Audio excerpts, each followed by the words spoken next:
قرآن مجید فرقان حمید نے نا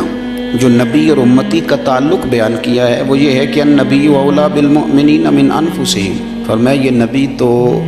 مومنوں کی جانوں سے بھی زیادہ ان کے مالک ہیں اور یہ تو ان کی جانوں سے بھی زیادہ ان کے قریب ہے۔ یہ رشتہ ہے نبی پاک، یہ جو حضور سے ہم پیار کرتے ہیں نا، اور یہ جو نبی پاک سے ہمیں محبت کرنی چاہیے، یہ صرف شرعی ضرورت نہیں، شرعی ضرورت تو ہے ہی نا، کہ حضور نے فرمایا تم اتنی دیر تک مومن نہیں بنو گے جتنی دیر تک ہر چیز سے بڑھ کر مجھ سے پیار نہ کرو۔ یہ شرعی ضرورت تو ہے ہی، لیکن نبی پاک سے محبت کرنا یہ ہماری عقلی ضرورت بھی ہے، یہ ہمارے شعور کی ضرورت بھی ہے۔ اگر آپ فہم کی دنیا میں جائیں گے، عقل و دانش کی دنیا میں جائیں گے، تو پھر بھی آپ کی عقل کہے گی کہ محبت مدینے والے رسول سے ہی کرنی چاہیے۔ اور یارو ماں باپ سے پیار کرتے ہیں، انہوں نے احسان بڑے کیے، اولاد سے پیار کرتے ہیں، پیاری بڑی لگتی ہے، بہن بھائیوں سے پیار کرتے ہیں، رشتہ قریبی ہے۔ یہ ساری محبتیں ہم کرتے ہیں کیوں؟ کہ ان میں اخلاص ہے، ان میں خلوص ہے، یہ غیر نہیں، یہ ہمارے اپنے ہیں۔ لیکن یاد رکھنا ان سب سے بڑھ کر مدینے والے رسول ہمارے اپنے ہیں۔ کیوں؟ اس لیے کہ بہن بھائی کبھی کبھی اخلاص چھوڑ بھی جاتے ہیں، کبھی کبھی مفاد پرست ہو جاتے ہیں، کبھی کبھی ایسا ہوتا ہے کہ ماں باپ بھی ایسا رویہ اختیار کرتے ہیں کہ جس سے لگتا ہے کہ انہیں بھی تھوڑی جیب سے دلچسپی ہو گئی، اللہ ماشاءاللہ سارے نہیں۔ اور بیوی بچوں کے بارے میں تو قرآن فرما چکا ہے، قرآن نے کہہ دیا بیوی بچوں کے بارے میں کہ یہ تو بعض اوقات تمہارے دشمن ہو جاتے ہیں، یہ تو کئی دفعہ تم سے وہ کام کراتے ہیں جو تمہیں رب رسول سے دور لے جائیں۔ قرآن مجید نے فرما دیا، او میرے بھائی جتنے اپنے کہلانے والے ہیں یہ کبھی نہ کبھی کچھ ایسا کر دیتے ہیں کہ جو اپنوں والا نہیں ہوتا۔ ایک ذات ہے مدینے والے محبوب کی، ایک ذات ہے تیرے اور میرے رسول کی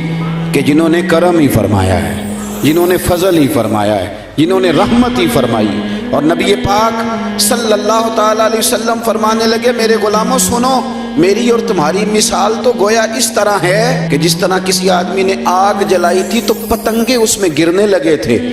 اور ان کو بچاتا تھا، پیچھے ہٹ جاؤ پیچھے ہٹ جاؤ، یہ آگ ہے۔ فرمایا تم بھی جہنم کی آگ کی طرف گرتے ہو اور میں تمہیں سینہ بند سے پکڑ پکڑ کے کھینچتا ہوں اور ادھر نہ جانا جل جاؤ گے، ادھر نہ جانا تکلیف میں آ جاؤ، میں تمہیں کھینچتا ہوں۔ تو ہر رشتہ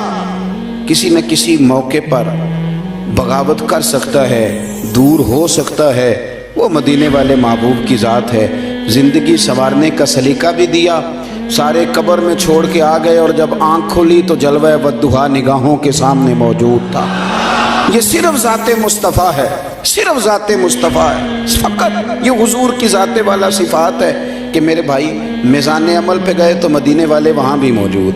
پل صراط پہ گئے تو حضور وہاں بھی موجود، اگر حوض کوثر پہ گئے پیاسے ہو کے تو حضور وہاں بھی موجود۔ گویا جہاں جہاں ضرورت پڑی، جہاں جہاں مجبوری ہوئی، کئی اپنے کہلانے والے مجبوریوں میں ہٹ گئے، لیکن دنیا کی پریشانی سے لے کر قبر کی پریشانی تک اور قبر کی آزمائش سے لے کر جہنم کی پریشانی تک جو ہستی ہمارے ساتھ ساتھ رہے گی وہ ہمارے آقا و مولا مدینے والے محبوب صلی اللہ علیہ وسلم کی ہے۔ اس لیے عقل کا بھی تقاضا ہے کہ جنہوں نے کہیں ساتھ نہیں چھوڑنا ان سے پیار کیا جائے، ہر جگہ جنہوں نے ساتھ رہنا ہے، جنہوں نے محبت کو نبھانا ہے، ان کا کبھی بھی دامن کرم نہ چھوڑا جائے۔ کچھ چیزیں ایسی ہوتی ہیں کہ جو آپ کی طبیعت کہتی ہے کہ یار اس بندے نے بہت عمدہ کہا۔ مظفر وارسی نے کچھ باتیں کی تھی بڑی خوبصورت، وہ کہتے ہیں کہ سیاہیاں مجھ میں داغ مجھ میں اور جلیں اسی کے چراغ مجھ میں، اثاثہ قلب و جاں وہی ہے، میرا تو سب کچھ میرا نبی ہے۔ اب کبھی آپ الفاظ کے بام و در پہ نہ جائیں، آپ چاشنی دیکھیں حروف کی کس طرح کی۔ پھر وہ کہنے لگے کہ میرے گناہوں پہ اس کا پردہ، وہ میرا امروز میرا فردہ، شعور بھی اسی کا وضع کردہ، وہ میرا ایمان میرا تیقن، وہ میرا پیمانہ تمدن۔ کیا انداز ہے بات کرنے کا۔ کہنے لگے وہ میرا معیار زندگی ہے کیونکہ میرا تو سب کچھ میرا نبی ہے۔ کہنے لگے وہ میری منزل بھی ہم سفر بھی، وہ سامنے بھی پس نظر بھی، وہی مجھے دور سے پکارے،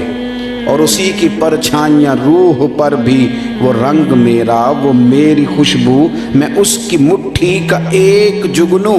اور یارو وہ میرے اندر کی روشنی ہے، میرا تو سب کچھ میرا نبی،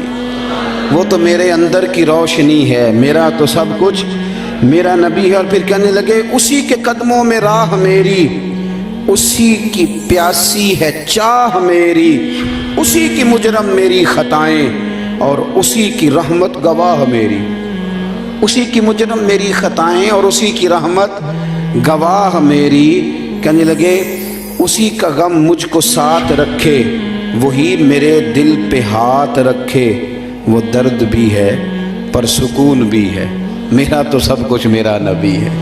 ان کے درد میں رونا تو پڑتا ہے پر اسی رونے میں سکون ہے، وہ درد بھی ہے سکون بھی ہے، میرا تو سب کچھ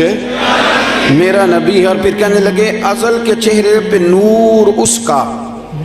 ظہور عالم ظہور اس کا، اسی کی آواز گفتہ حق، خود اسی کی تنہائی طور اس کا، بہت سے عالی مقام آئے، بہت سے عالی مقام آئے، بہت سے عالی مقام آئے، پر خدا کے بعد اس کا نام آئے، بہت سے عالی مقام آئے پر خدا کے بعد اس کا نام آئے، وہ اولی ہے وہ آخری ہے، میرا تو سب کچھ میرا نبی ہے۔ اور پھر کہنے لگے نہ مجھ سے بار عمل اٹھے گا، نہ عضو ہی کوئی ساتھ دے گا، اگر کہے گا تو روز محشر خدا سے میرا نبی کہے گا، سیاہیاں داغ صاف کر دے، اسے میرے مولا معاف کر دے۔ انداز دیکھیے، کہنے لگے نہ مجھ سے بار عمل اٹھے گا، اسی کوئی نے جو کہ ہاں صحیح، نہ مجھ سے بار عمل اٹھے گا، نہ عضو ہی کوئی ساتھ دے گا،